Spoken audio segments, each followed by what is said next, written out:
Hi. Hi, Jade. Hi. I'm Jade Leoso. I'm 4.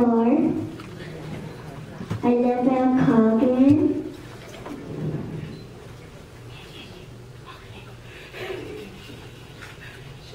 She wanted to come in with me to let you know she lives at Penokee. Oh. People are hurting of the trees. Reducing the lowest is cutting down the trees.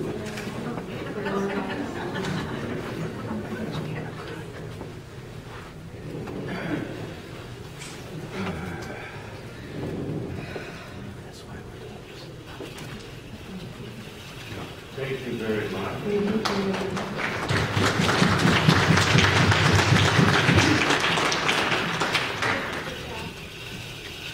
Yes, I'm good. Good job. You did a wonderful job, and I must say that some of us have had the privilege of seeing her in a very important role in helping in the water ceremony. And she is such a proud member of the tribe and so helpful. So we appreciate you being here today. You did a great job.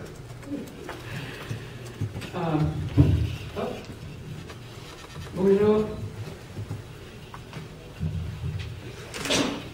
Negado coisas na casa, aí me dizendo bem, mas que se bem onde vai, onde vai,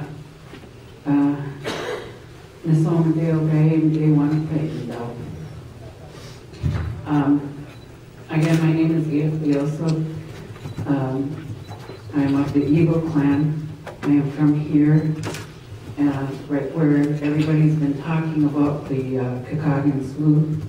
I live on the Kakagan River, upriver from the sloughs, and I'm perhaps the last developed area for 4 miles along the river to that very beautiful place, right, where I get to smell the rice growing every year. Something that not a whole lot of people have the opportunity to smell. It might be a little ironic that I stand before you here in a jingle dress made of copper, but I wanted to say a little bit about that mine. A lot of people here have talked about the treaties that were signed before. And there was this one individual who remembered that time of when we came here from the East Coast. And his name was Chief Tawagane.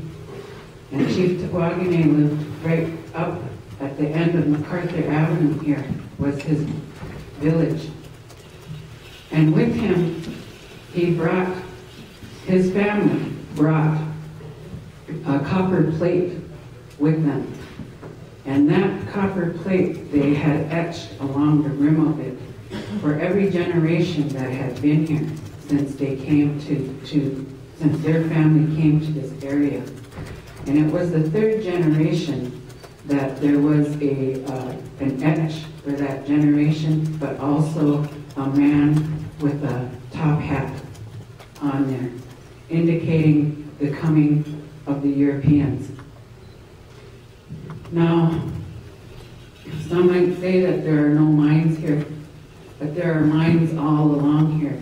And even those mines that they're mining at today are on top of and have destroyed ancient mines that the native people had mined. But keep in mind, in your mind, that the native people also knew that the Creator had given everything for us to survive on this earth. On the surface of this earth. And it was in 1820 when the decision to enter into treaties and that came to be, and people seen that this area here was the richest in the entire country of surface copper. I know this because I'm the Tribal Historic Preservation Officer for Bad River. And I get to read this stuff every day. Oops, and I just broke this.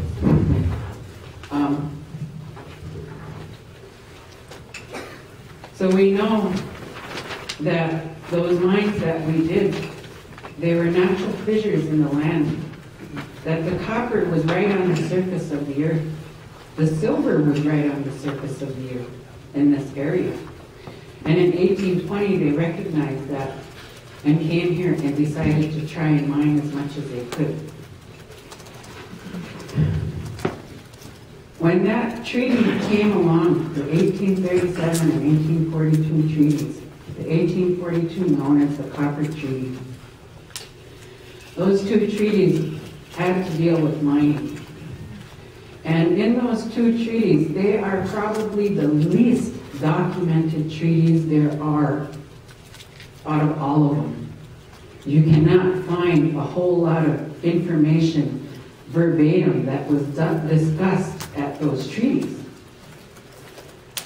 You can find, however, later on, Chief Buffalo stating, "I never touched that pen." What does that mean? And either one of those, he said, the 1837 and the 1842, I never touched that pen. Because during that time of treaty signing, they needed to touch the pen because they couldn't write their name. They didn't even make the X. As soon as they seen them touch that pen, somebody else put the X down and wrote their name down. So what does that mean?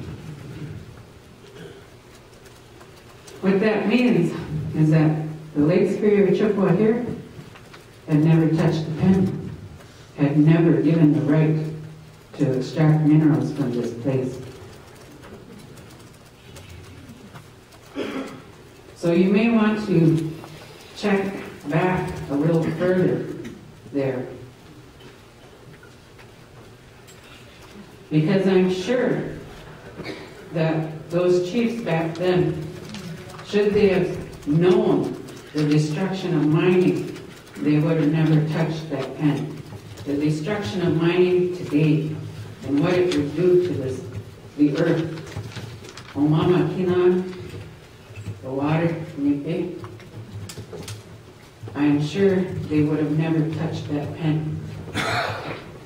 And it wasn't until shortly after the 1842 that the Bad River people stood up and reiterated that back then that our chiefs did not touch that pen.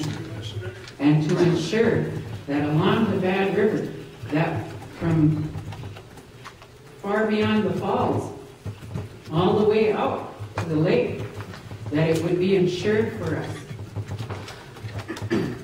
That we would be able to live there forever.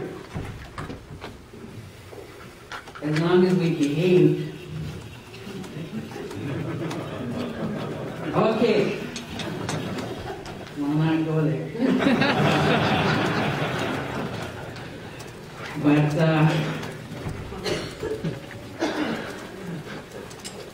because of that, it was insured.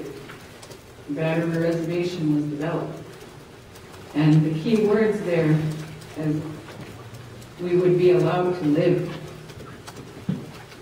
If something comes along that doesn't enable our lives to happen, then perhaps there has been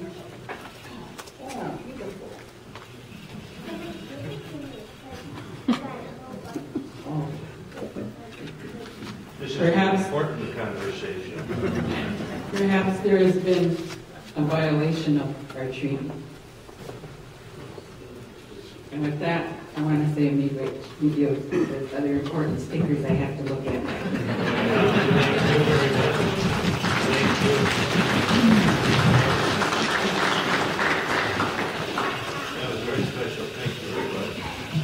Robert